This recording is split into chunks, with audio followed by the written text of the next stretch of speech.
You could stand here and you would be seeing the trains passing.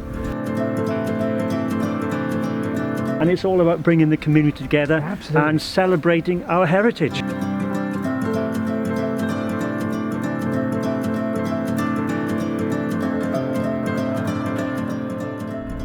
Hello everyone, I'm Rebecca. I'm Paul. And where are we today, Rebecca? We're in Wales. Wales, we love Wales. We're in the Brecon Beacons as well, which is normally extremely beautiful. It is beautiful, it's just very wet. So today it's just beautiful, not extremely beautiful. Yep. Today we're on our way to Talyllyn, which was just to the east of Brecon. We're not going to tell you a huge amount about the history of what we're doing, man, because we're meeting a couple of guys, both called Roger, which is going to be quite easy to remember, who are going to tell us a little bit about the history of the area they're in. There's a tunnel, there's a junction which connected 3 lines. Bit of excitement today, we're really looking forward to this.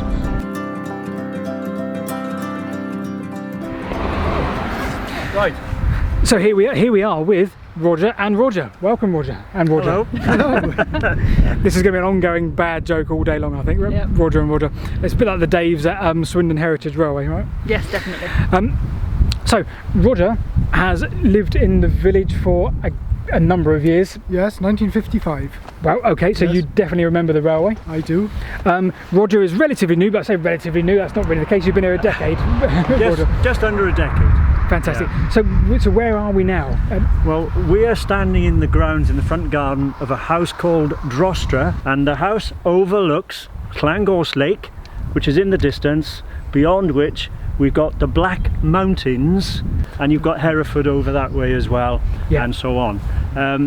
But one of the things that I think is very important about the house here, if you look at the house, it is quite an elegant Edwardian house in an area that is extremely rural, and you don't often get houses of that style and scale in a very rural area. It was built in 1910, and the reason I believe that the house was placed here and built here is because it is the retirement home of a local farmer.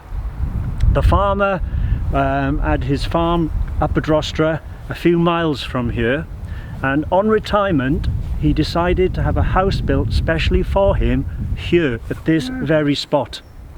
Now, why would he have the house built here? Well, very good reason. The railway station, Talyllyn railway station, is literally a few yards to our left.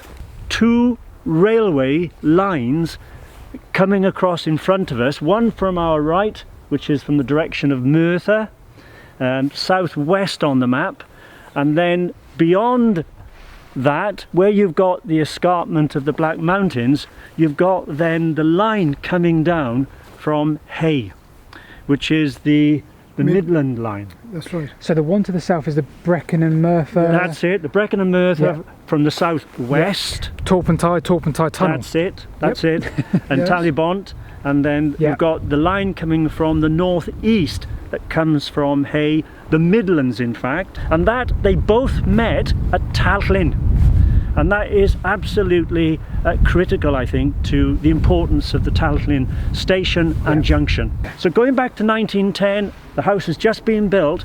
You could stand here and you would be seeing the trains passing. You'd get the noise, you'd get the smoke, and it's all visible. Yeah. Absolutely fantastic. So we have an inkling that this guy who retired, built his house, we have an inkling that he's probably a bit of a, I say enthusiast, but he enjoys the railways. He obviously enjoys the railways, Yes. close to it, Yeah. but also he saw it as his quick way into Brecon, Yep. and obviously other places.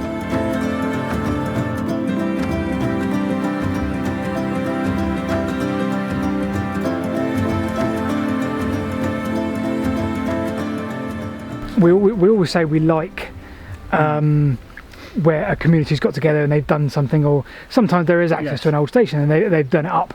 This is perfect, this is amazing, this is exactly what we talk about.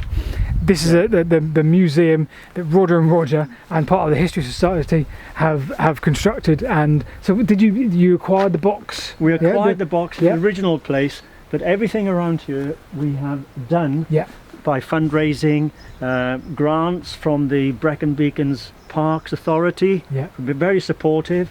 and it's all about bringing the community together Absolutely. and celebrating our heritage. Yeah. So we provide a lot of information about the railway here at the station, some lovely maps, all done by a fantastic. professional graphic designer.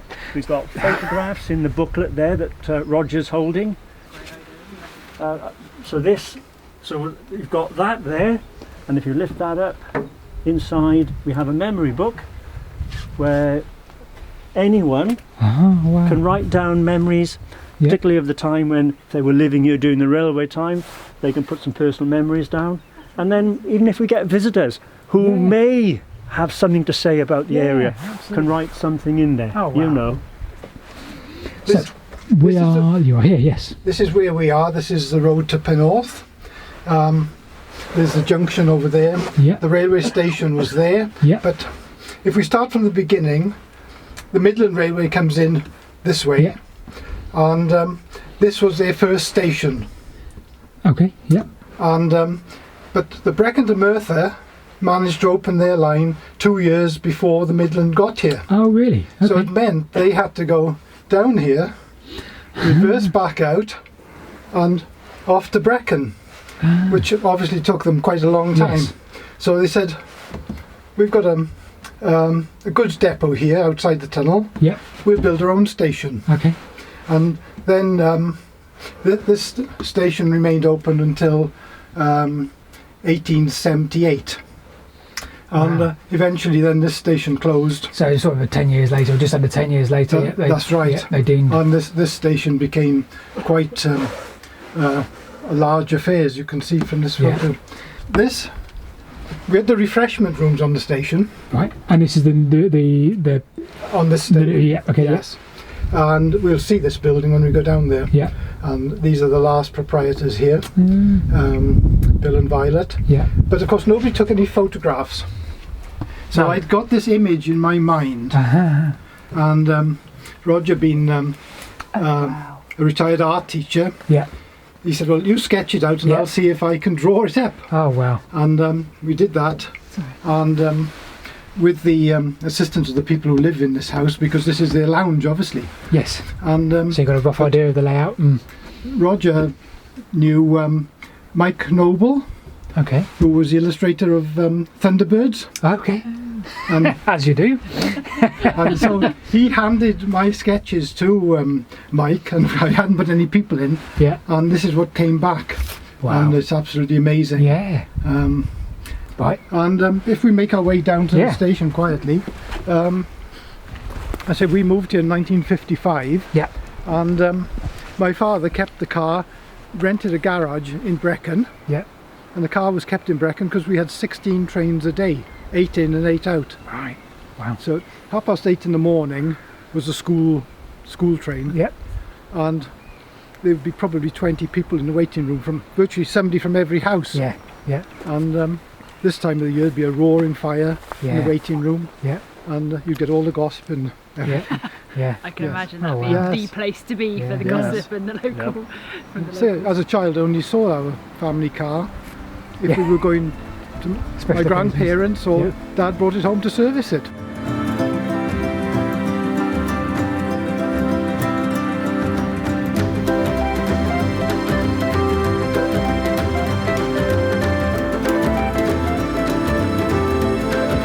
And the other fact is that if you looked at all the census records, Yeah. nearly every occupant, or one or two occupants of every house, worked on the railways. When Now, I went to school, all this was clear, and you could see straight down onto the platform Yes. and see the trains. Yeah.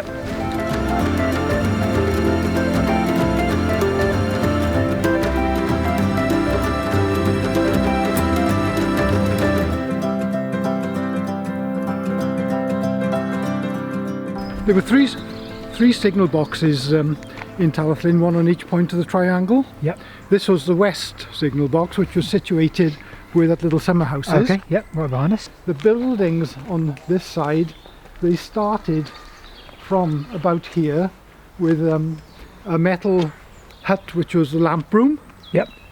and then And that was kept generally away from the. Yes. Yeah.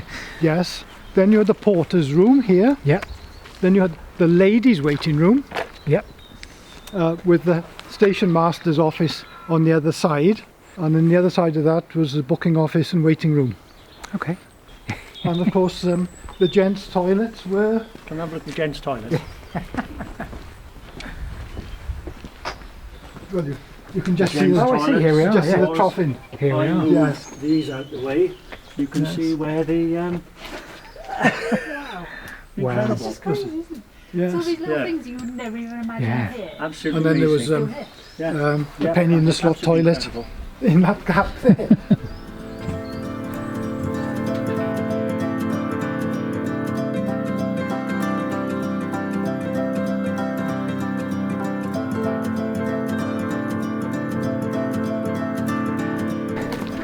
Walking up to the tunnel entrance, still on the edge of the platforms, and as the guy said back there, platforms now very, I mean, we're nearly single track, so there have been points here because through the tunnel was obviously single track, already been widened from the tram road to accommodate now standard gauge, and yeah, there's a view back towards the station.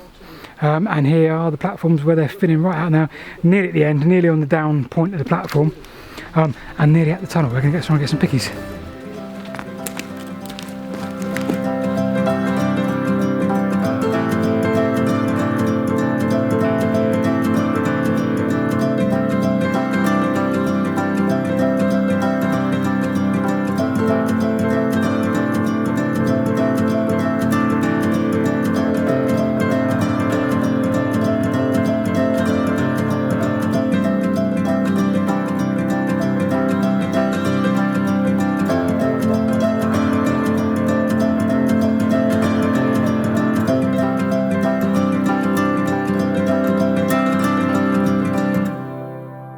So station done, tunnel done, a little bit of history, the museum, fantastic.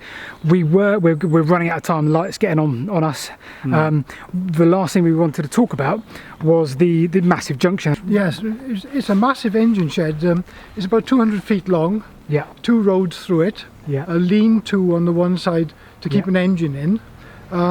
Apparently there was only one engine ever kept right. in there, so we must assume that the shed was used mainly for maintenance. Yeah.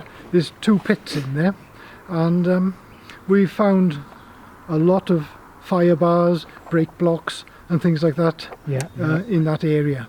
It's strange actually, because the access to the engine shed is off the Midland Railway. yeah, of course, yeah, coming from the But north it- and it comes down like that, doesn't That's it? right, but the engine Yeah. shed was built by the Brecon to Merthyr, Okay, so that's very strange, isn't it? it is. But And of course in that loop, that's the loop where the Queen spent the night in 1955. Okay, The Royal Train, she came to open the 200th Brecon show, agricultural show, and came up from Hereford yeah, and spent the night in the loop. right, on the train in the loop. Yes, Yeah, yes. right. all top secret, but everybody knew about Yes.